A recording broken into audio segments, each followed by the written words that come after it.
Kahulugan ng baha sa panaginip. Ang baha sa panaginip ay maaaring magpanik at mawala ng pag-asa kapag nagising ka mula sa pagtulog dahil ito ay nagbibigay sa iyo ng kakaibang pakiramdam. Ang mga panaginip sa baha ay maaaring maiugnay sa mga trahedyang nangyari sa iyong buhay.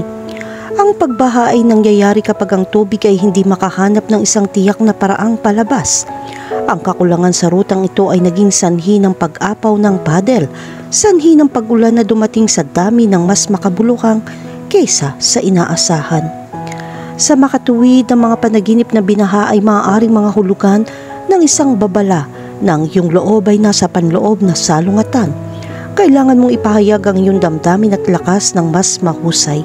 Kung hindi mo mareresolba ang salungatan na ito, maaaring umapaw ang iyong mga emosyon at makakaapekto sa iba pang bahagi ng iyong buhay.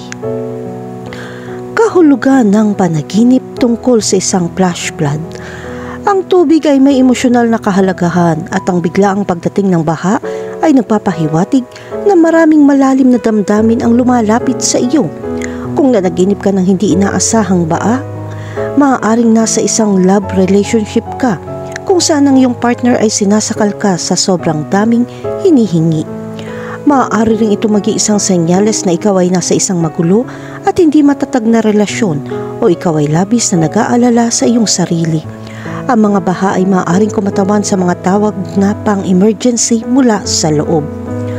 Kahulugan ng panaginip tungkol sa nakulong sa baha. Kapag nanaginip ka na nasa baha, nangangahulugan ito na nalubog ka sa malalim na damdamin at pagnanasa na hindi mo makontrol. Maaari mo subukang itago ang mga damdamin at emosyong ito sa iyong sarili. Kaya tumingin sa loob at gumawa ng self-analysis upang makita kung kailangan mong mag-externalize. Kahulugan ng panaginip tungkol sa kinaladkad ng baha. Kapag nanaginip kang nasa tubig sa panahon ng baha at kinaladkad o inanod ng tubig, maaari itong magpahiwatig ng hinaharap o kasalukuyang sitwasyon kung saan hindi ka makakatakas. Ang hindi tiyak na mga kondisyon ay nangangailangan ng maliwanag na saloobin. Maaari itong maging sa trabaho o bahay. Ang katotohanan ay hindi mo kailangan ipagpaliban ng sitwasyon o desisyon. Kahulugan ng panaginip tungkol sa isang baha ng malinis na tubig. Kung nanaginip kang bumaha ng malinis na tubig sa iyong paligid, nangangahulugan iyon na nasa panahon ng paglilinis ang iyong buhay. Ito ang panahon kung kailan magsisimulang bumuti ang lahat ng bagay sa iyong buhay, kabilang ang pananalapi, pamilya at profesional. Ang malinis na tubig ay naglilinis at nagdadala ng kalusugan. Ang panaginip ng purong tubig ng pagbaha ay maaari maging tanda ng pagbabago ng tunog. Kahulugan ng panaginip tungkol sa baha ng maruming tubig. Hindi tulad ng malinis na tubig, ang mga panaginip tungkol sa pagbaha ng maruming tubig ay karaniwan tanda ng pag-aalala. Sa pangkalahatan, ang maputik na tubig ay nangangahulugan ng marumi at kontaminado. Ang maruming tubig ay hindi nagdudulot ng magandang buhay at maaari magdala ng maraming sakit. Wala nang mga katangian ng paglilinis. Ang mga panaginip tungkol sa malabo na tubig ay kumakatawan din sa pangangailangan para sa personal na paglilinis. Ito ay nagkakahalaga ng pagmumuni-muni sa bawat lugar ng iyong buhay at kung alin ang kailangan baguhin. Subukan ang espiritual na paglilinis at isaalang-alang kung ano ang maaari mong pagbutihin sa iyong buhay. Kahulugan ng panaginip tungkol sa makakita ng baha mula sa malayo. Kapag nanaginip kang manood ng baha, ibig sabihin may mga damdamin at idea tungkol sa iyong sarili na tinatanggihan mo o hindi ka pa handang tanggapin. Ito ay isang tanda ng kawalang gulang na nauugnay sa ilang partikular na sitwasyon sa iyong buhay. Mahalagang pagnilayan ang lahat ng nangyayari sa paligid mo at unawain kung may ilang sitwasyon o damdaming tinatanggihan o iniiwasan mo ng may dahilan. Kahulugan ng panaginip tungkol sa baha habang naglalaba. Kung nanaginip ka ng baha at ang tubig na ginagawa mo para maghugas ng mga sasakyan, baha o gusali, maaaring nangangahulugan ito na kailangan mong gumawa ng ilang pagbabago sa iyong buhay. Ang panaginip na ito ay nagpapahiwatig din na natatakot ka sa pagbabagong hindi mo gusto. Ang tubig ay simbolo ng emosyon, kaya ang pagbaha sa iyong mga panaginip ay maaaring mga hulugan na kailangan mo ring linisin ng mga dumi at masasamang sitwasyon na maaaring makaapekto sa iyong buhay. Kahulugan ng panaginip tungkol sa nasa mataas na lugar kapag bumabaha. Kung ikaw ay nanaginip na nasa mataas na lugar kapag nagkaroon ng baha, ito ay senyales na may hinaharap na problema at dapat ay handa kang lutasin ito.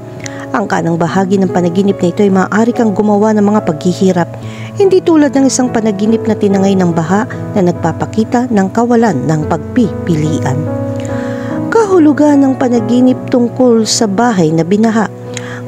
Kung nanaginip ka na ang iyong bahay ay binaha, ito ay senyales na ang iyong damdamin ay nanlulumo at sinusubukan mong ilabas ito ngunit hindi mo magawa.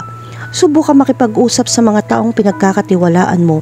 Buksan mo ang iyong mga emosyon upang magkaroon ng emosyonal na kaginhawaan. Tandaan, ang panaginip tungkol sa tubig baha, nangangahulugan ito na marami kang emosyon. Ang iyong bahay ay kumakatawan sa iyong panloob na kung saan ay ang iyong sarili. Subukan magbukas ng higit pa at ilabas ang iyong nararamdaman. Kahulugan ng panaginip tungkol sa baha at putik. Ang kahulugan ng mga panaginip mula sa baha at putik ay isang indikasyon na dumaraan ka sa ilang masalimuot na sitwasyon. Sa pangkalahatan, ang mga panaginip na tulad nito ay nagpapakita na isang masamang palatandaan. Ayusin ang iyong mga iniisip at kilos sa tamang paraan. Alisin ang lahat ng masasamang bagay mula sa iyong sarili. Kahulugan ng panaginip tungkol sa baha, ngunit hindi lumubog. Kung nanaginip ka magkaroon ng baha ngunit hindi nalulunod, iyon ay isang mahusay na senyales upang malutas ang problema. Ang ganitong uri ng panaginip ay nagpapakita na ikaw ay malaya sa mga problema at ikaw ay nagtagumpay sa pagtagumpayan ng panganib. Manatili sa posisyon na iyong pinili, isa itong ligtas na pagkilos mula sa lahat ng isyong kinakaharap mo. Kahulugan ng panaginip tungkol sa makatulong sa mga biktima ng baha. Kung nanaginip ka ng baha kung saan nakaligtas ka ng biktima, ito ay isang panaginip na may kaugnayan sa swerte. Ito ay isang palatandaan na ikaw ay nasa isang masayang sandali ng buhay. Lahat ng wastong pag-uugali at pagkilos na iyong ginagawa sa iba ay bumabalik sa iyo sa isang kapaki-pakinabang na anyo. Ang panaginip na magligtas ng mga tao at gumawa ng mabuti ay laging tama. Ipagpatuloy ang paggawa ng mabuti at makakakuha ka ng pinakamaraming benepisyo.